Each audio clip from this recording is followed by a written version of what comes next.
Good morning. Happy Thursday. Today, Thursday. Yes, Thursday. Hey, listen. All the days kind of run together when you're having as much fun as we are. Listen, we're talking about a couple of spiritual disciplines. Now, what we're talking about when we mention spiritual disciplines, we're talking about habits that help your mind and your heart focus on your relationship with Christ and how you need to be living that relationship out in the challenges, opportunities of the given day. Now, we've been doing this kind of stuff for a couple of thousand years. And so the church, through its various practices, has found a lot of different ways to stay spiritually vital and connected with Christ, no matter how busy and crazy your world may be. Things like a spiritual retreat day. Now, I know you're thinking, well, gee, man, I'm working and all of that. You can take a half day, you can take a Saturday, you can take, a lot of us have professional development days or personal days you can take, and go somewhere where you disconnect from the world. You leave behind all the electronics. You take your scriptures, you take a journal, and you begin to focus on the deep questions that you need time to think through. And some of us are facing issues that are hard questions, and we just need time to think from A to B to C to D to determine on how best we respond. And the world won't give you that much time. So how do you become intentional about it? That's one. Particular practices in how you read the scriptures. A lot of my friends read the Bible all the way through every year. Some of them follow the lectionary. But a habit that has you always ready to do it. You don't want to show up going, okay, what do I read today? I read that last week. I don't want to do that. No, you want something that says, quit thinking, read this. I want to talk today just for a few minutes about the spiritual practice of keeping a journal. Now, this is a very, very ancient practice. Some of the most devoted, heroic men and women of faith have always kept a journal. So, find you a notebook, any kind of notebook. It can be a three-hole punch spiral notebook. It can be one of the old composition notebooks that you used to use for tests back in school. It can be any kind of thing that just kind of holds the paper together. Now, it has to be a paper, a journal, and it has to be pen. Okay? It can be pencil, but it's most likely going to be pen.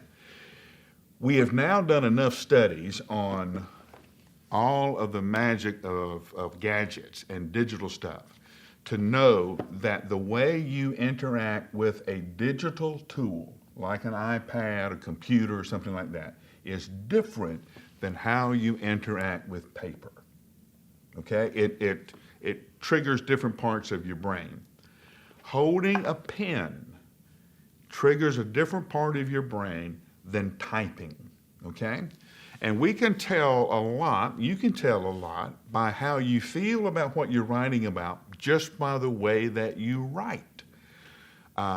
You can't write angry on a keyboard.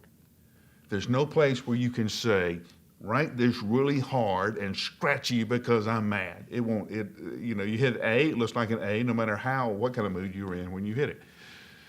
But we want to talk about something you're comfortable with, okay? This is a journal I have had for years. It's a nice leather cover that has the paper refills, okay? And I've got these refills stacked up in a secret place in my house.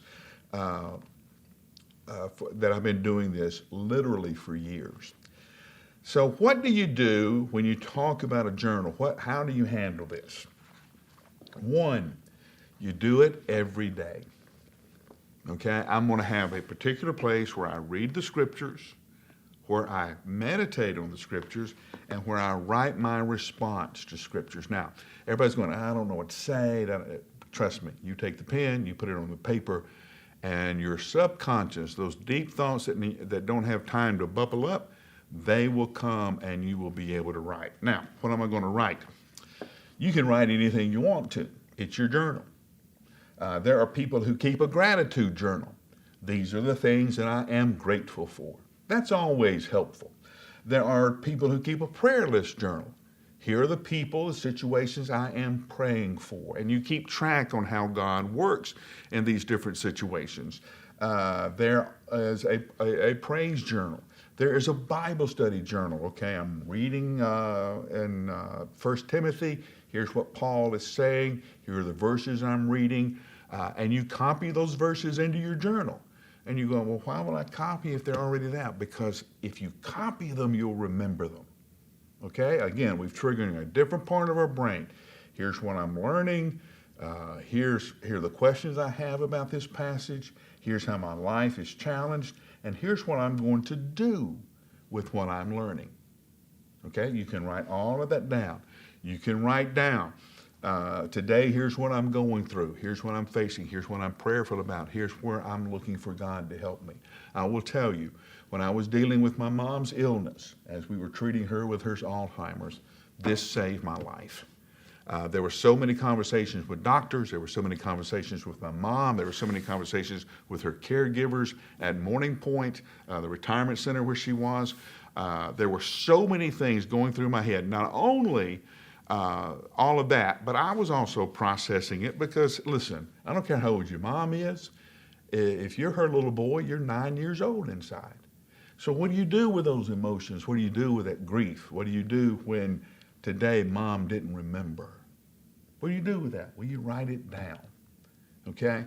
You see, one of the things that happens is you have these thoughts in your head and they keep walking around and they won't sit down because they're afraid you'll forget them. If you write them down, they'll sit down and you'll be able to relax. Now, what am I looking for? I'm looking for patterns. What kind of things do I keep coming back to? What kind of issues do I keep writing about? What happens when I write that way? What's going on when my handwriting changes? You can see all of that, okay? And it will be all in your journal. Remember, the story of Christ is so important that God made sure that we wrote it down, okay? Your life is important. And one of the ways you can keep your life focused on the things that matter is to write it down. Keep a journal. I hope this helps. I hope you will become as addicted to keeping a journal as I am, and that it will be one of the things that help you continue to grow in your faith. So, buy you any kind of notebook, any kind of journal, and get started today. Read the scripture, write in your journal, and I'll see you tomorrow.